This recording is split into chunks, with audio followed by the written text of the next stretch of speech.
كثير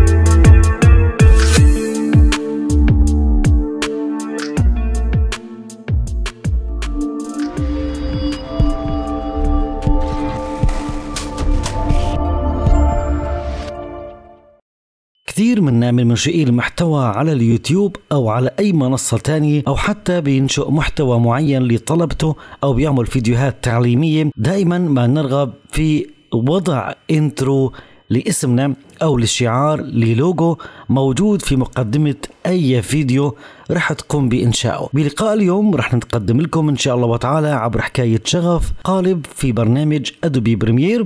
التعديل عليه جدا بسيط وبإمكانيات جدا بسيطة، وهو مقدم من منصة الانفاتو إليمنتس. طبعا هذه المنصة بتقدم باشتراكات مدفوعة. رح نحملكم هذا القالب بشكل مجاني تماما من هذا الموقع وبشرح بسيط وإمكانيات جميلة، بحيث أنك تطلع انترو احترافي وجميل وباستخدام برنامج أدوبي بريمير وبدون أي بلجنز خارجية وأي إضافات أخرى للبرنامج. معكم أحمد صالح، مدرب تكنولوجيا معلومات ومنشئ محتوى تقني على اليوتيوب.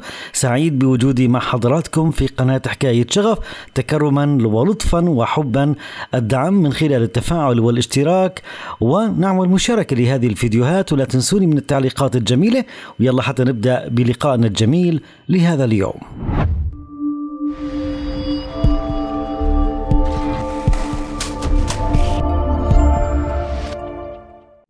أهلا بكم أحبابي. مثل ما شايفين بعد ما قمنا بتحميل هذا المجلد يلي راح يكون رابط التحميل متاح لحضراتكم بوصف هذا الفيديو، وراح نقوم بفك الضغط عنه وراح نفتح المجلد. راح نتوجه إلى المورجيت المجلد ونشوف القالب الموجود بصيغة أو بامتداد المورجيت. راح نضيفه إلى برنامج الأدوبي بريمير. راح نتوجه إلى برنامج الأدوبي بريمير، وبعد ما نكون احنا مجهزين فراغ العمل يلي راح نشتغل عليه، أي بروجكت أنت شغال عليه، راح نتوجه إلى قائمة ويندو ومنفعل خيار الإسنشال جرافيكس مباشرة. راح تشوف عندك كل الإضافات الموجودة واللي أنت ضفتها أساسا في خيار الإسنشال جرافيكس. راح ننقر على مفتاح إشارة الزائد بهذا المكان لحتى نضيف الإضافة يلي هي بتعبر عن تحريك اللوجو بطريقة بسيطة وجميلة. طبعا أنت عندك اختيار إما السحب والإفلات أو تنقر على مفتاح الإضافة وتحدد الملف وبنعطي أوبن لحتى يتم إضافته إلى مكتبة العناصر مباشرة.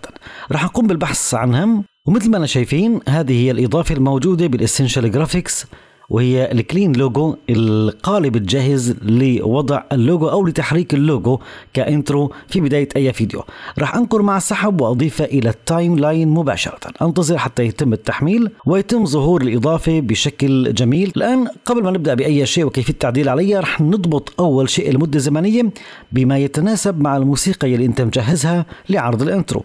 افترض انا راح استخدم نفس الموسيقى اللي بستخدمها لعرض الشعار في قناة عالمكم، لكن المدة الزمنية مثل ما شايفين شوي طويلة كأوديو الصوت. فشو بدنا نسوي؟ نقوم بتبطيء حركة اللوجو بحيث تكون يعني قدر المستطاع تكون على قدر المدة الزمنية الخاصة بالصوت. راح ننقل باليمين ونتوجه إلى السبيد، وبجي بقلل الاختيار عن 100 وليكن إلى 85 وبنعطي موافق. فبنشوف أنه الوضع أصبح كمدة زمنية لعرض اللوجو أو لتحريك اللوجو متوائم تماما مع المدة الزمنية للموسيقى اللي أنا مختارة. الخطوة الثانية راح نحدد مرة ثانية مثل ما شايفين على العنصر الخاص بالعرض اللوجو، وبتوجه إلى إيديت بقائمة الاسنشال جرافيكس. من بروز قمنا بالإدراج، ومن إيديت نقوم الآن بالتعديل. الخطوة الأولى راح نسحب اللوجو إلى هذه المنطقة عشان يتم الاستبدال. فبكون أنا محضر اللوجو، بقوم بالنقر والسحب وأسقطه بهذا المكان. راح يتم تعديله، ما تخافوش يعني. تمام. الخطوة الأولى بدي أضبط اللوجو بنفس المساحة، فعندي هذه الأبعاد، بجي بنقر مع السحب، راح نقلل شوي برضو كمان شوي. تمام. افترض هو مناسب الى الشاشة. الخطوة الثانية هي اختيار طريقة العرض. عندي اول شيء افتراضي هو السكيل تو فيل، وعندي ايضا سكيل تو فيت، وعندي ستريتش تو فيت، وعندي نو سكيل. فانت بتختار احدهم وبتجرب الوضع الافضل لك حسب المساحه اللي انت تختار اللوجو ونوع اللوجو وتصميمه. طبعا الموضوع بيعود الى ذوقك بالاختيار. خليني اختار الشكل الافتراضي مثل ما انا شايف بالضبط. راح اضع حاليا المؤشر في البدايه وبضع المارك ان بهذا المكان، وبضع المؤشر ثم الى النهايه وبختار المارك اوت. اضغط على مفتاح الانتر من الكيبورد لحتى نبدا بريندر لكل شيء اشتغلناه، بحيث يشتغل معنا بحركه سموث وناعمه واشوفها بريندر جميل والحركه تكون شغاله 100% لحتى اتاكد من جوده وجماليه التحريك الانترو انه هو يجهز معي وزبط معي. بس اللي انتهى معنا وضع الريندر راح استكمل معكم البريفيو او المعاينه لهذا اللوجو. بس اللي انتهيت تقوم بتصدير طبعا هذه المنطقه ويصبح عندك فيديو جاهز تضعه في بدايه اي فيديو راح تقوم بانشائه كانترو جاهز للاستخدام. وبعد ما انتهينا من عمليه الرندر راح نشغل ونشوف مع بعض الانترو لتحريك الشعار بطريقه جدا احترافيه.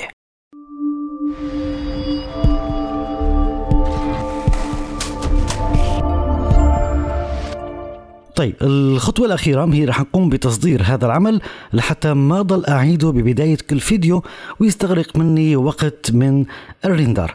وأنا محدد على الماركت طبعا المارك إن والمارك أوت مثل ما أنا شايفين.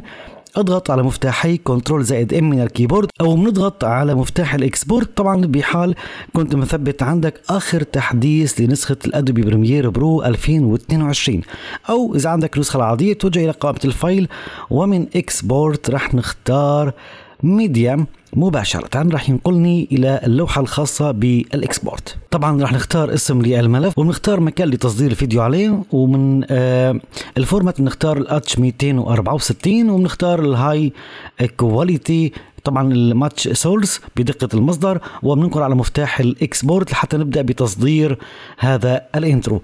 اتمنى يا رب يكون توفقت بلقائي مع حضراتكم اليوم، فتكرما لا تنسوني من التفاعل والدعم. ترجو عني كل خير والقاكم على خير ودمتم برعاية الله، والسلام عليكم ورحمة الله وبركاته.